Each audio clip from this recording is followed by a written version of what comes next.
टाळी वाजवा सगळ्यांना, टाळी.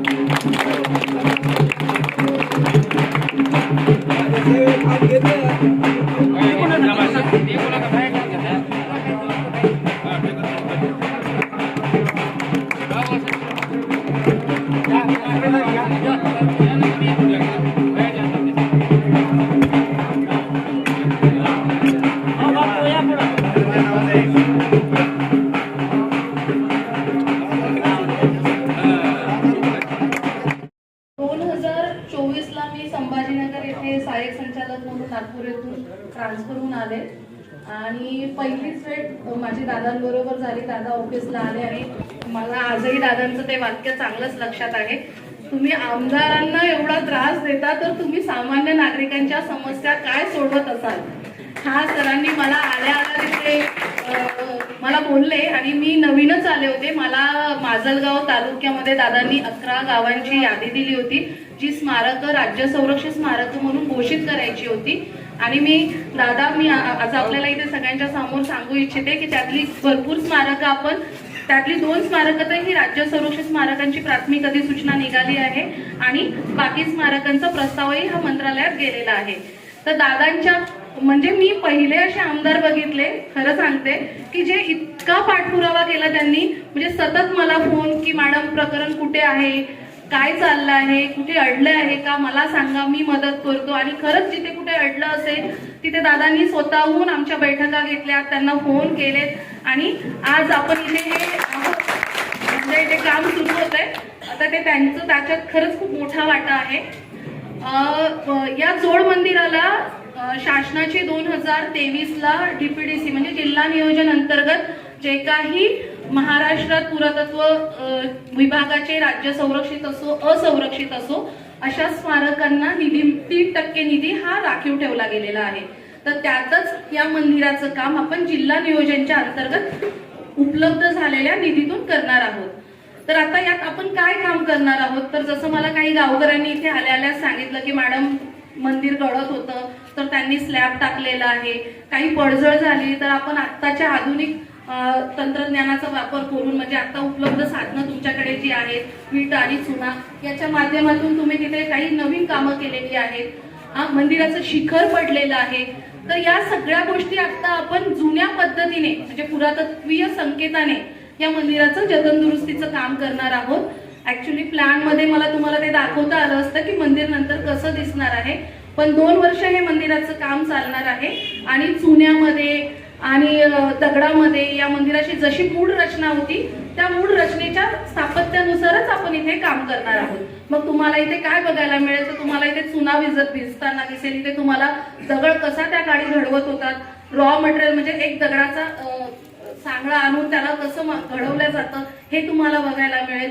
पिल्लर याचे खूप ठिकाणी क्रॅक झालेले आहेत ते आपण बदलणं काम केलेलं आहे. ते सगळं काढून ज्या ठिकाणी जसं जुनं बांधकाम होतं त्याच पद्धतीने आपण इथे ते बांधकाम करून घेणार आहोत. तर मग आता हे बांध मंडप आपल्याला तिथे नवीन उभा दिसेल आणि अशाच प्रकारे आपल्याला जुनं जसं मंदिर होतं ते सगळं गतवैभव आपण पुरातत्व विभागाच्या माध्यमातून आपण इथे काम करून तुम्हाला ते 2 वर्षाच्या कालावधीमध्ये नक्कीच दिसेल. आणि मी आता इथे आवर्जून सांगते तुम्हाला कामात कुठेही असं वाटत असेल की चुकीचं होतंय तर मी शाश्वती देते की हे काम खरंच खूप चांगल्या पद्धतीने होईल आणि तुम्ही स्वतःच पुढच्या वेळेस म्हणाल की मॅडम काम छान झालेलं आहे. थँक्यू, धन्यवाद. पुनर्जीवन करण्याचा निर्णय महाराष्ट्र सरकारने घेतला. शुभारंभ होतोय. अत्यंत आनंदाची गोष्ट. आजपर्यंत गावकऱ्यानं जे अवकातीत होतं आता दादाने सांगितलं की हे कसं मंदिर होतं पूर्वी. मी सांगितलं साध्या पद्धतीत बांधकामात होतं, परंतु गावकऱ्यानं दादा 1 कोटी रुपये ह्या मंदिरासाठी खर्च केला. स्वतः त्यांनी दिले. त्यांचा बाप मकरध्वज महाराजांचे वडील हनुमानजी मुलाचं झालंय त्याच्या बापाचं सुद्धा मंदिर त्या थाटात व्हावं ही गावकऱ्यांची इच्छा आणि अपेक्षा होती. म्हणून ते सुद्धा आम्ही मागच्या हनुमान जयंतीसाठी त्याचा शुभारंभ केला. कालच्या जयंतीनिमित्त त्यांचा शिखर निघाला. म्हणजे तिथं सुद्धा जवळजवळ 80 लाख रुपये हे गावकऱ्यानं स्वतःच्या उत्पन्नातून प्रपंचातला काही हिस्सा, कमाईमधला काही हिस्सा, जसं मुस्लिम धर्मामध्ये एक झकात म्हटलं जातं, त्याला देवाचा टॅक्स मानायचा. आपण शासनाला जसं GST इन्कम टॅक्स भरतो तसा त्या गावामध्ये आम्ही सगळे कार्यक्रम राबवतो. आमच्या इथं डॉक्टर बाबासाहेबांच्या विचाराप्रमाणे, घटनेप्रमाणे सर्व धर्म समभाव या विचारानं आमचं गाव चालतं. कोणत्याही धर्माला इथं मज्जाव केला जात नाही, कोणाला त्रास देऊ होत नाही. सर्व मुस्लिमांनी सुद्धा दादा पट्टी, बौद्ध धर्मीय लोकांनी सुद्धा पट्टी दिली. ज्यांच्यात अवकात नाही अशा कोयते करणारे, मजुरी करणाऱ्या लोकांनी, म्हणजे हिंदू धर्माच्या व्यतिरिक्त लोकांनी पट्ट्या दिल्या, त्याबद्दल त्यांचं कौतुक करावं तेवढं कमी. आपण आला अजून तुम्ही काही योजना सांगितलं दादा, आम्ही दिलं. जिथं आमची अस्मिता, जिथं आमची इज्जत, जिथं आमच्या गावची प्रतिष्ठा उजळून दिसेल, यात तुम्ही मदत केली त्याबद्दल पुन्हा एकदा गावकऱ्यांमार्फत आभार, धन्यवाद मानतो आणि मी थांबतो. विठ्ठल रुक्मिणी मंदिराच्या या पुरातन विभागामार्फत होत असलेल्या वरपर्यंत ते पायऱ्या होत्या. दादा म्हणले आता याच्यात कसं चढायचं. मग आम्ही खाली तिथे थांबलो, मॅडमला खाली बोलवलं, त्यांच्या ऑफिसमध्ये बसलो. अक्षरशः एवढे ओटे होते ज्याला ओलांडून त्या ठिकाणी जायला लागत होतं, म्हणजे 2.5 फुटाचे ओलांडून. तरी सुद्धा दादा त्या ठिकाणी, मला आठवतं आम्ही 2-3 जण दादा सोबत होतो. दादा हे सगळं करून त्या ऑफिसमध्ये गेले आणि पहिल्यांदा त्या ऑफिसमध्ये बसून या सगळ्या गोष्टींचा पाठपुरावा करायला सुरुवात केली. आज त्याचं फळ आपल्याला बघायला भेटतंय की या मतदारसंघामध्ये पुरुषोत्तमाचं मंदिर असेल, आपल्याला श्रीतीर्थलिंगाचं मंदिर असेल, वांगी असेल, आज या ठिकाणी आपल्या केसापुरीचं मंदिर त्या ठिकाणी आहे. आज इकडे आपल्याकडे ही सगळं कामं त्या ठिकाणी होत आहेत. शेवटी आपल्या पूर्वजांनी केलेलं, आज म्हणजे जवळपास 700, 800, 1000 इतक्या वर्ष जुने हे मंदिर, तेव्हाची संस्कृती ही जपायचं काम आज आपले आमदार त्या ठिकाणी करतायत. मला वाटतं एकमेव आमदार या बीड जिल्ह्यामध्ये असतील.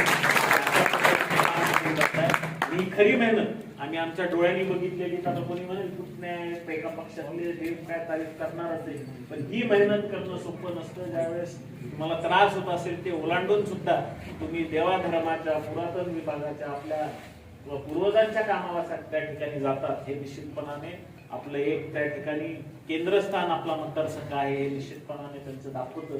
आणि त्याच्यामुळे आज एवढ्या मोठ्या प्रमाणावर कामं त्या ठिकाणी सुरू आहेत. मला दुसराही आनंद आहे, आपल्या मंदिराचं काम या ठिकाणी सुरू होता आपल्याला त्यांचाही आशीर्वाद भेटला. आणि 18 कोटीचा हा आपला चिंचवड पासून पुढे आपला धारूर पर्यंत, आता समजा इथल्या सोनीमोळा फाट्यापर्यंत हा रस्ता, त्यासाठी सुद्धा जवळपास 18 कोटी रुपये त्या ठिकाणी 13 इथल्या डिपार्टमेंटला आले. आता इथं तालुका बदलतो त्याच्यामुळे तुमचं 5 कोटी रुपये हे धारूरच्या विभागाला होते. आता ती एकत्रित करून या अशा 18 कोटी रुपये त्याच्यामुळे त्याचे वेगवेगळे 2 ठिकाणी पडले. आपल्याला तुम्हाला डिव्हिजन येतं तिथे बीडला वडवणीवाल्यांना, आणि धारूरवाल्यांना येतं तिकडे आंबेजोगाई डिव्हिजन येतं. त्याच्यामुळे ते विभागून दिसतात. पण असे 18 कोटी रुपये आहेत.